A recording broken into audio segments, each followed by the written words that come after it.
भारत सदा से महान ऋषि मुनि महात्माओं का देश रहा है। स्वामी निगमानंद सरस्वती भी ऐसे ही एक महान सिद्ध संत थे। संन्यास लेने से पूर्व स्वामी निगमानंद का असली नाम नलिनीकांत था। उनके पिता भुवन मोहन भट्टाचार्य और माता का नाम योगेंद्र मोहिनी था। अभी वो छोटे ही थे कि उनकी माता की मृत्यु हो गई और माँ की मृत्यु से नलिनीकांत बड़े क्षुब्ध हुए। उनका भगवान में भरोसा कमज़ोर पड़ गया और वो विज्ञान के नज़रिए से दुनिया को देखने लगे। माँ की मृत्यु से घर में एक खालीपन हो गया और साथ ही घर की व्यवस्था में भी बाधा होने लगी। इसलिए जब वो 17 साल की उम्र में थे तो उनका विवाह एक कन्या सुधांशु बाला से कर दिया गया। सुधांशु बाला एक बहुत ही सुंदर और बुद्धिमान लड़की थी। उसने बड़ी समझदारी से स्थिति संभाली। नलिनीकांत भी अपनी पत्नी से बहुत प्रेम करने लगे। नलिनीकांत ढाका स्कूल ऑफ सर्वे में पढ़ाई करने चले गए और शिक्षा प्राप्त करने के बाद सरकारी नौकरी करने लगे। अपनी स्वतंत्र सोच और स्पष्टवादिता के कारण उन्हें कई बार नौकरी भी बदलनी पड़ी। जब वो नारायणपुर एस्टेट में सुपरवाइजर के पद पर थे तो एक रात बहुत अजीब घटना घटी। उस दिन नलिनीकांत देर रात तक काम कर रहे थे, करीब 10 बजे होंगे। अचानक उन्होंने अपने कमरे की मेज पर अपनी पत्नी सुधांशु बाला को खड़े देखा। सुधांशु बाला चुपचाप शांत थी। उसका रूप रंग सामान्य से अधिक निखरा हुआ था और हल्का सा तेज उसके चारों तरफ था। नलिनीकांत ये देखकर डरकर चीख पड़ी। उस स्थान से उनका गांव कुतुबपुर काफी दूर था। इतनी रात को अचानक सुधांशु बाला उनके कमरे में कैसे आ सकती है? अचानक ही सुधांशु बाला की छवि अदृश्य हो गई। नलिनीकांत ये सब देखकर घबरा गए और तुरंत अपने गांव चल दिए। गांव में अपने घर पहुंचने पर उन्हें पता चला कि करीब 1 घंटा पहले प्रसव के दौरान सुधांशु बाला की मृत्यु हो चुकी थी। नलिनीकांत ये सब देखकर हतप्रभ रह गए और सोच में पड़ गए कि जो उन्होंने देखा था वे क्या था। एक और आश्चर्य की बात ये कि इस घटना के बाद भी कई बार सुधांशु बाला की छवि नलिनीकांत को दिखाई दी। नलिनीकांत एक विचारशील पुरुष थे। वो समझ गए कि जो वे देख रहे हैं वो भ्रम नहीं है और उसका कोई कारण अवश्य होगा। उन्हें लगने लगा कि अवश्य ही मृत्यु के बाद भी कोई जीवन है। नलिनीकांत अपनी पत्नी से बहुत प्रेम करते थे, अतः उन्होंने निश्चय किया कि वो अपनी पत्नी को फिर से पाकर रहेंगे।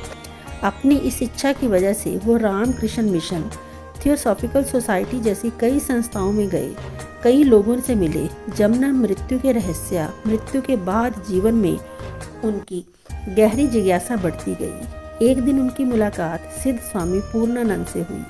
स्वामी पूर्णानंद ने उन्हें बताया कि हर स्त्री महामाया यह जगत माता का एक अंश होती है। तुम उस जगत माता के अंश के पीछे भागते हुए स्वयं संपूर्ण जगत माता की उपेक्षा कर रहे हो। ये बुद्धिमानी नहीं है। अगर तुम्हें महामाया स्वरूप जगत माता का अनुग्रह प्राप्त हो जाए तभी तुम्हें तुम्हारी पत्नी मिल सकती है। स्वामी पूर्णानंद ने नलिनीकांत से कहा कि वो किसी सद्गुरु की खोज करे जो उसका मार्गदर्शन करे। नलिनीकांत को बात समझ में आ गई। वापिस आकर वो भगवान की प्रार्थना में लग गए कि उन्हें कोई सच्चा गुरु मिल जाए। एक दिन रात में सोते समय नलिनीकांत को स्वप्न में एक दिव्य तेजोमय साधु दिखा। तभी उसकी आंख खुल गई। जागने पर उन्होंने देखा कि स्वप्न में दिखाई देने वाले साधु उसके बिस्तर के बगल में खड़े हैं। उस दिव्य साधु ने नलिनीकांत को एक पत्ता दिया जिस पर एक मंत्र लिखा हुआ था।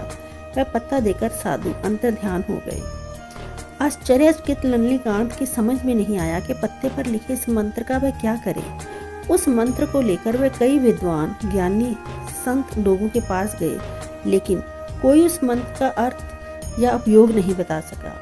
इसी बीच एक रात्रि उन्हें स्वप्न में निर्देश मिला कि वो ये मंत्र लेकर उस समय के महानतम तांत्रिक वामाक्षेपा के पास जाएं, जो वीरभूम पश्चिम बंगाल स्थित तारापीठ में रहते थे। तांत्रिक वामाक्षेपा ये देखकर अति प्रसन्न हुए कि नलिनीकांत को स्वप्न में मिला मंत्र उनकी आराध्या देवी तारा का अनोखा बीज मंत्र था। वामाक्षेपा ने नलिनीकांत को अपना शिष्य बनाना स्वीकार किया और उन्हें तांत्रिक साधना की दीक्षा देने लगे। 1 महीने के छोटे से अंतराल में ही नलिनीकांत ने आध्यात्मिक सफलता के रहस्यों पर तांत्रिक सिद्धि प्राप्त कर ली। उनकी सिद्धि की सफलतापूर्वक स्वयं माँ तारा सुधांशु बालक के रूप में उनके समक्ष प्रकट हुई और उन्हें आशीर्वाद दिया कि जब भी वो चाहेंगे माँ तारा उन्हें उसी रूप में दिखाई देगी। लेकिन नलिनीकांत संतुष्ट नहीं हुए, क्योंकि वे सुधांशु बाला की इस छवि को छू नहीं सकते थे और उन्होंने ये भी देखा कि एक चमत्कार तेज उनके स्वयं के शरीर से निकलता है और सुधांशु बाला का रूप बनकर प्रकट होता है। नलिनीकांत सोच में पड़ गए, अगर महाशक्ति माँ तारा मेरे शरीर से निकल रही है तो मैं कौन हूँ? ये रहस्य जानने के लिए उन्होंने अपने गुरु वामक्षेपा से प्रश्न किया। गुरु वामक्षेपा ने उनसे कहा कि वो किसी वेदांतिक गुरु से अद्वैत का ज्ञान प्राप्त करें, तभी इसका उत्तर मिलेगा। नलिनीकांत पुष्कर राजस्थान जाकर श्रीमद स्वामी सच्चिदानंद सरस्वती के शिष्य बन गए। पहली बार मिलते ही नलिनीकांत पहचान गए कि उन्हें स्वप्न में तारा बीज मंत्र देने वाले साधु यही थे। स्वामी सच्चिदानंद सरस्वती ने नलिनीकांत को अद्वैत का ज्ञान दिया और उन्हें संन्यास धर्म में दीक्षित किया। स्वामी सच्चिदानंद सरस्वती ने ही नलिनीकांत का नाम निगमानंद रखा, क्योंकि वो सफलतापूर्वक वैदिक ज्ञान समझने में सफल रहे थे। निगमानंद ने ब्रह्म सूत्र उपनिषदों का अध्ययन किया। उन्होंने हठ योग साधना करके अपने मन शरीर को मजबूत बनाया। इसके बाद पतंजलि योग की निर्विकल्प समाधि का दिव्य अनुभव किया। स्वामी निगमानंद ने योग और तंत्र की कई सिद्धियां भी प्राप्त की। भक्ति मार्ग पर बढ़ते हुए स्वामी निगमानंद समझ गए कि यह संपूर्ण जगत भगवान का ही रूप है। उन्होंने प्रसिद्ध सारस्वत मठ की स्थापना की। सन 1907 में इलाहाबाद के कुंभ मेले में कई महान साधु संत ऋषियों ने स्वामी निगमानंद को परमहंस की उपाधि दी।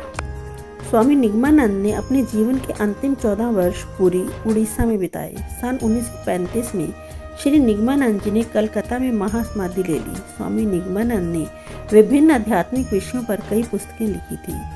स्वामी निगमानंद परमहंस की मुख्य शिक्षा थी कि प्रत्येक मनुष्य परम शक्ति में निहित है और उसी का स्वरूप है।